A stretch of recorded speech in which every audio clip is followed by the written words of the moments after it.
Bonjour à toutes et à tous et bienvenue dans notre programme d'aujourd'hui. Nzambe apambola bino, tozali premier dimanche ya mois de décembre. Libonde la biso zali ete mois oyo nzambe na biso oyo abandaki na biso ane asukisa nango elongo na biso.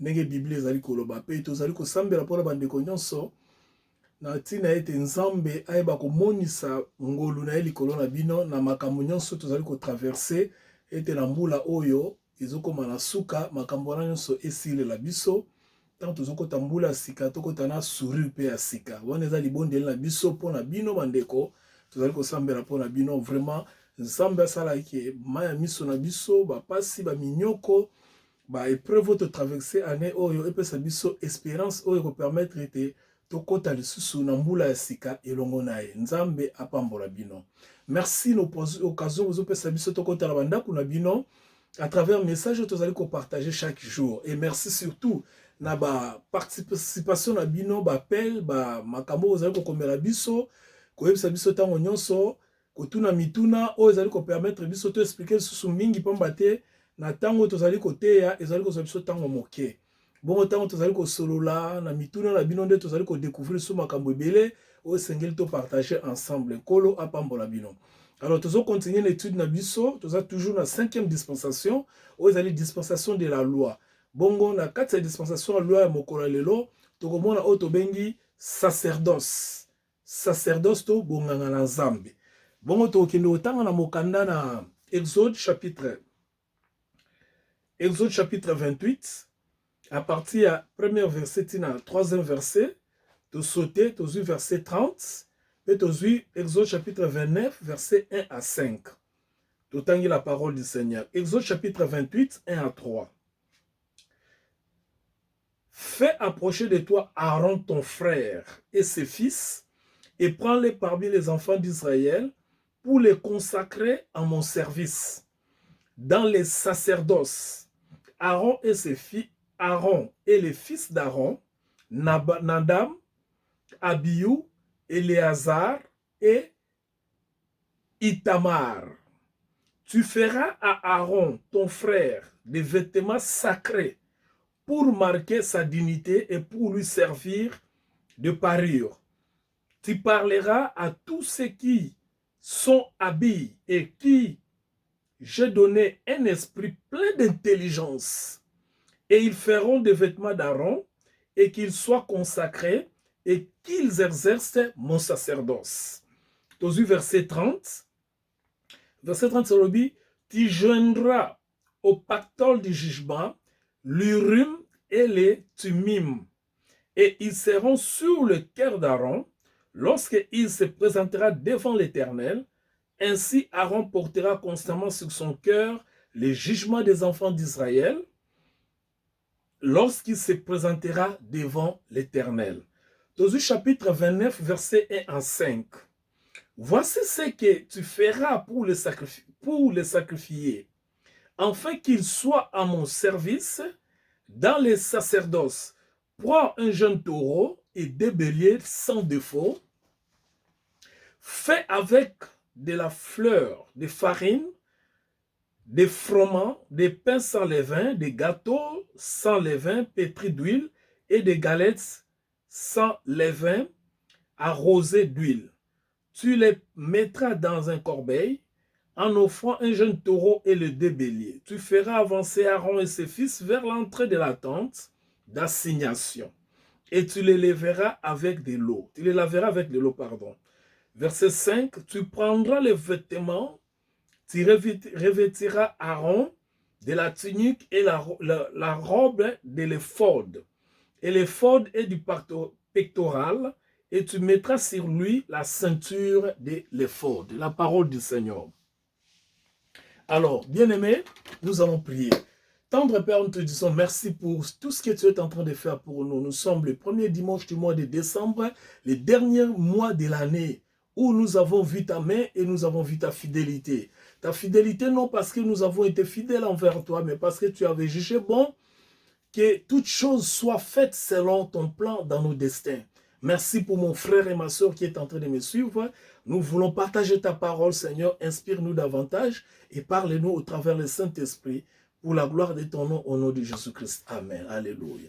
Que Dieu te bénisse, bien-aimé. Alors, lelo tozolobela ni tozolobela sacerdoce na lingala to benga lokola bonganga nzambe. Sacerdoce ezali bonganga nzambe. Bongo nzambe tango asali tabernacle, dimanche passé to mona ki ozaki tabernacle, tango nzambe asali tabernacle esepelsaki ete na sima ya tabernacle ameka kosala de façon que na kati na tabernacle lokola église na bisaki bino, il fallait nganga nzambe moko azala na kati wana pe basali il fallait bazala na kati ya tabernacle. Bongo nganga nzambe yango ezalaki nani?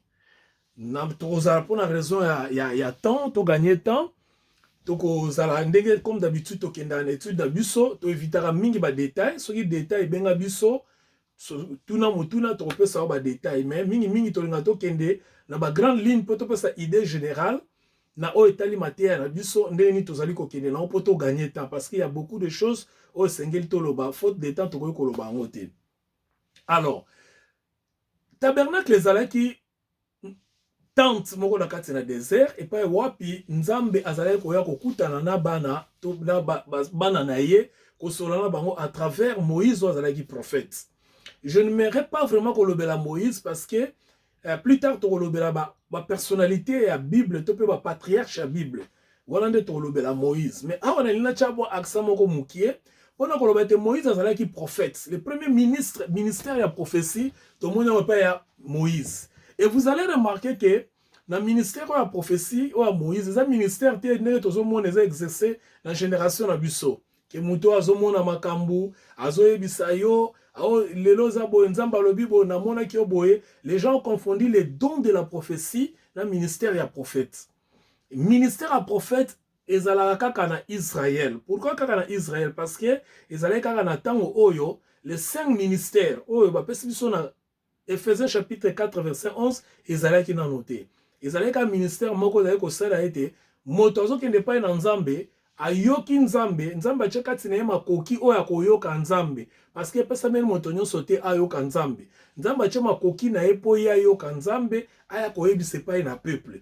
Vous allez vous souvenir que ce peuple azaka ekolo moko tope libota moko ninge tolobaka eza peuple nyon sauté o nzamba zali kolobela nzamba zali kolobela kaka ekolo moko to libota moko ba utse pa ya moto ba bengi Jacob o ba chanzaki kombo na ye na Israël yende na libota na ye nzamba lobelaka bongo avant nzamba loba azali koleke pa ya mosaleli na ye le prophète o ya établir c'est-à-dire moto ya pesi makoki ya kososola mongongo na nzambe pona okende koyebisa peuple de Dieu et personne na moto mosusu te et libanda ya peuple wana prophète azalaki te parce que nzambe azalaki kolobela peuple mosusu te pe nzambe azalaki kolobela prophète mosusu te message si ce n'était que Moïse.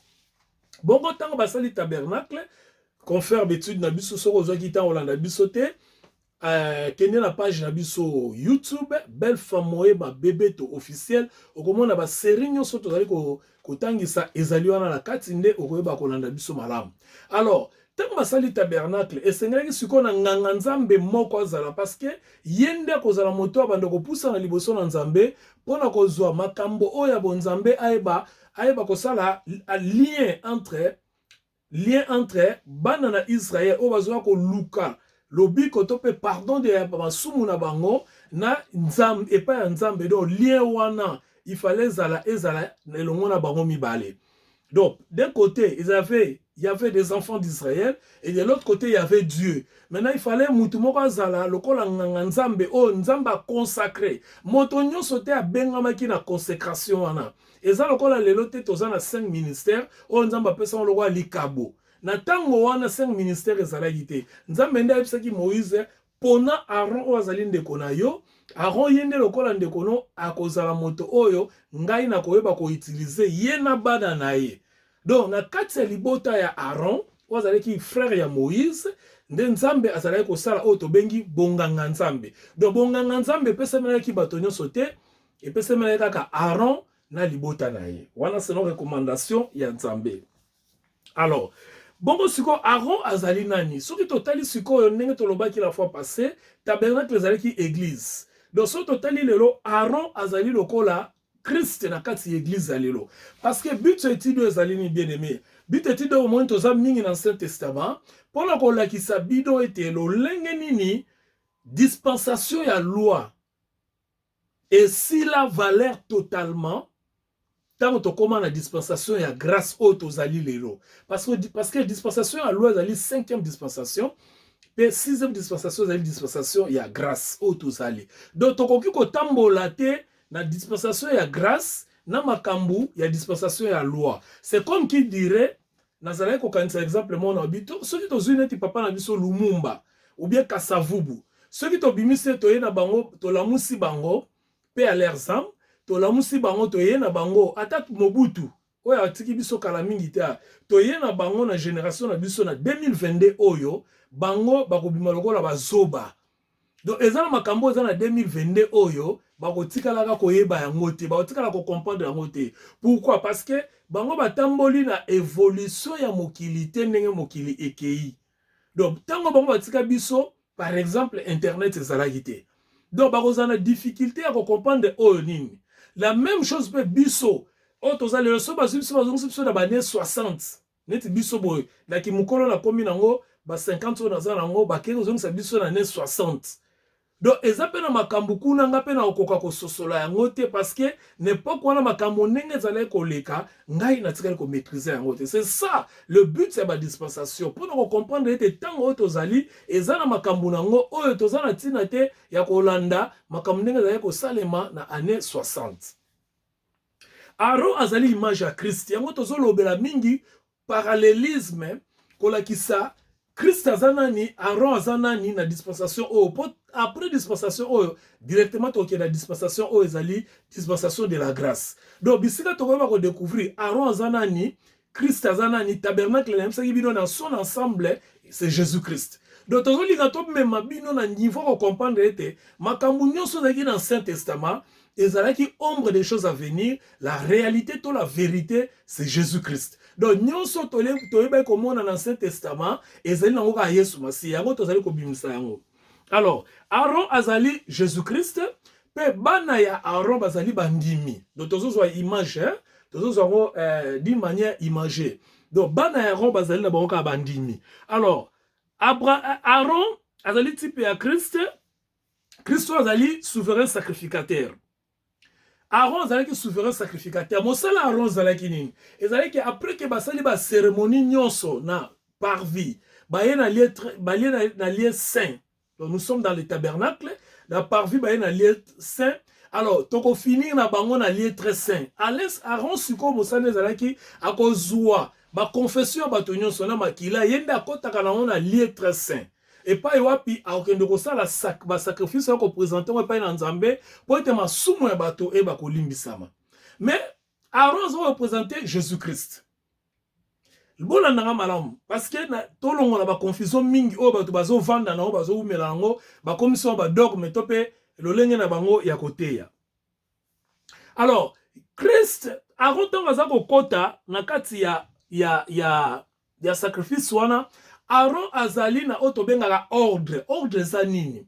Ordre zali lokola nomenclature. Na ite na lingala so na kolo bango nini? Ordre zali lokola lolenge. Aaron baponaki ye lokola souverain sacrificateur. Autaki na tribu o babengaki ya ba Lévi. Nzamba consacraki ba Lévi bazala uniquement na musala oya kosala na kati na musala na Nzambe. Tope bango nde bazala banganga Nzambe. Ba Lévi bazalaki moko ya bana ya Jacob. Bongo Nzamba pone kaka libota wana na 12 parmi les 12 c'est la seule tribu qui a été choisie par Dieu pour ba kosala mosala bonganga Nzambe. Aaron suka utaki na tribu wana. Mais il y a une chose que vous devez retenir. Différence entre Aaron na Jésus-Christ, ozali notre Seigneur, ozali souverain sacrificateur na biso. Aaron a utaki donc tolo ba bonganga Nzambe na ye utaki na libota. Libota ya ba Lévi. Tandis que Christ bonganga Nzambe na euti na libota ya balevite. Christ bonganga Nzambe na euti na ordre ya Melchisedec. So tango na Hébreux chapitre 7. Christ notre souverain sacrificateur bonganga Nzambe na euti na ordre ya Melchisedec. Melchisedec azali être moko supérieur, être moko spirituel. Bongo Aaron Lévi bonganga Nzambe na euti pa ya ba Lévi o azali humain. Donc, bonganga Nzambe ya Aaron et wuti pa ya bato. tandis que bonganga nzambe ya Christ euti pas ya être moko supérieur ou bien pas ya nzambe. C'est ça la différence à liboso fu boyeba. Yango wana ozomona tango Aaron azosala makambo nyonso Aaron azosala Christ pas asalaki yango. Ndenge Aaron azosala na kati ya tabernacle, ndenge pe Christ asalaki. Mais à la différence ezanini? Différence ezali o siko tomona. Yoka. Christ azosala ba sacrifice oyo Aaron azakosala, c'est-à-dire muto aye atubeli masumu. Bazwi aye na mwana mpate. Tamba tubeli masumu ba bomi mwana mpate bakati kingo. Makila na basopi bache na vase to pe na sani. Yango ne Aaron kokota na mona lettre saint pour kende ko lela miséricorde pour na moto asali sacrifice, moto atubeli. Tango nzamba ko ndima sacrifice wana masumu moto wana limbisami. Ça c'est ce que Aaron faisait. Ce qu'on a dit que salango ya bato ebele, mais nzamba alobi eloko moko, alobi biloko oyo lolenge Aaron akozala. Ne il faut azala na habillement moko. Lolenge azali ko exercer mosala na faza na bilamba moko oyo nenga ko kolata. Bilamba ezali nini? Ezali ensemble ya bilamba, donc eza ba robe, ba tunique, yango nde tokomeka kolobela ngo, mais na retenir ka 4 forme ya bilamba na biloko ezalaki na nzoto Aaron. Ya liboso ezalaki nini? Ezalaki tunique. Exode chapitre 28 39. Exode 28 39. Tunique wana ezalaki ya tissu ya lin. N'expliquai bino déjà lin ezalaki nini. Deuxième eloko ezalaki nini? Ezalaki robe ya ephod. Robe ya ephod, Exode chapitre 28 31 à 35. Ezalaki na couleur bleue.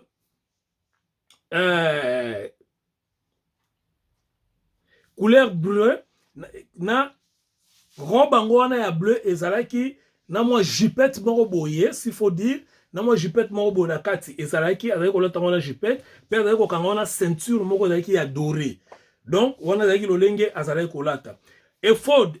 Eloko mosusu ezalaki na nzoto ya ezalaki ephod ezalaki toujours en bleu pe ezalaki na doré na ba couleur mosusu ezalaki ba rougeâtre to pe cramoisi. Ezalaki na kati ya ephod wana bakomaki bakombo ya 12 tribus d'Israël. Donc ephod ezali lokola mo etenye lamba moko. Azali pe kolata ngo na bakombo ya 12 tribus d'Israël na kati. Bon, eloko mosusu ezalaki très important, ezalaki plate moko ezalaki lokola tablette, et alors moi ezalaki ya ba forme ya boya, ezalaki kolata na kingo, balati lokola chaînette, lokola tablette, pe na kati ya plate ko ezalaki na ezalaki na ba 10 commandements, tablette à 10 commandements ezalaki na kati ya plate wana, et na kati ya nini wana chaîne moko ezalaki elati na kingo, pe azui atie prochainement na sabino image na koyoko luka image ya tenue d'Aaron, même sur beti na Google, okomon luka tenue Aaron.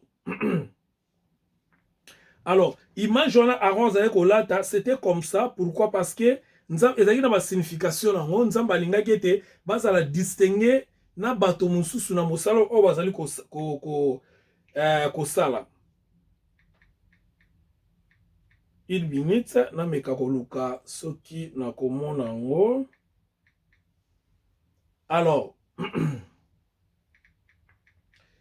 biloko wana nyonso nzamba yebaki kotia ngo kati na bango parce que alingaki souverain sacrificateur habillement na ye to accoutrement na ye. Voilà, j'ai une image.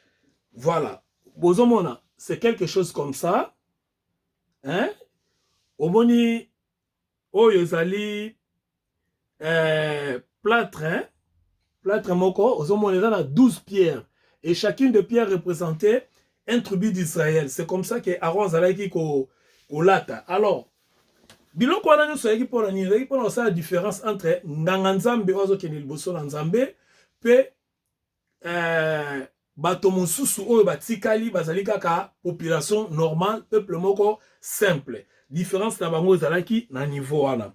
Mais sikoyo problème na eza nini na mateya na biso? Pourquoi est-ce que biloko wana nyonso ba plâtre wana ezalaki na 12 pierres ozo représenter 12 tribus d'Israël? Ephod wana ezalaki elambo azalata na kati ezala bakombo ya 12 tribus d'Israël. Ezalaki na rôle nini? Ezalaki kosala nini? Dans verset 30 babisi biso boye. On nous a parlé de Urim et Timim. Urim et Timim ezali nini? Ezali image ya lumière. pe l'image à perfection azali kolata ngo pe na kati et nyonso azali ko représenter les 12 tribus parce que tango aro azokota na kati ya lieu très saint pour akende kotumba mbeka azokota azokende ko représenter les 12 tribus d'Israël seulement. Bikolo mosusu te bien aimé, j'insiste et j'insisterai. Tango aro azokota donc azokende ko solola na Nzambe concernant libota kaka ya Israël, kaka bana zomi na mibale ya Israël. Bikolo mosusu te tali bango te. Azoke no sola makambo na bango te. Donc c'est pour dire que makambo nyonso eleka na Ancien Testament ezali ko concerner biso te. Biso loko zo concerner biso na makambo ezali kaka témoignage oyo totikali na yango komona ete bandeko wana nyonso bazali kosala ezalaki na volonté ya Nzambe pe na mabongisi ya Nzambe. Mais applicabilité nango eza makambo na biso te. Voilà la raison pour laquelle Nelamba Zaya Kolata a 12 tribus. 12 pierres, elles ont représenté 12 tribus. Puis, Nakati ya Ephod na Zaki na Bakombo ya 12 tribus d'Israël. Alors, tant que Rotema Boson Nzambe, Nzamba Zomona yena 12 tribus elles ont représenté pour asenga bolimbi sa basum na bango par rapport à sacrifice au baliko sala kolandi sama recommandation à Nzambe. Siko Aaron pour na biso azo représenté nini. Aaron pour Nabiso a représenté nani. D'abord, Aaron a consacré. Nzamba ndem taponiye, zaki motonyo sauté. Nzamba ndem taponiye. Alors, suite on va continuer to découvrir Aaron aza nani par rapport à l'église parce que biso l'église to la ta 12 tribus tende to la ta 12 pierres. Na biso l'église to sala ba cérémonie mo za sala te akokata ba nyama mitu. Biso l'église to ko yeba ko on salate tout ces cérémonies ko sokola batu ya ko sukola ka batu ko kotsa ba on a lié ya lié saint nyonso to sala yango te. Voilà la raison pour laquelle biso tozomona siko nini o ezali koya. Continuons notre étude.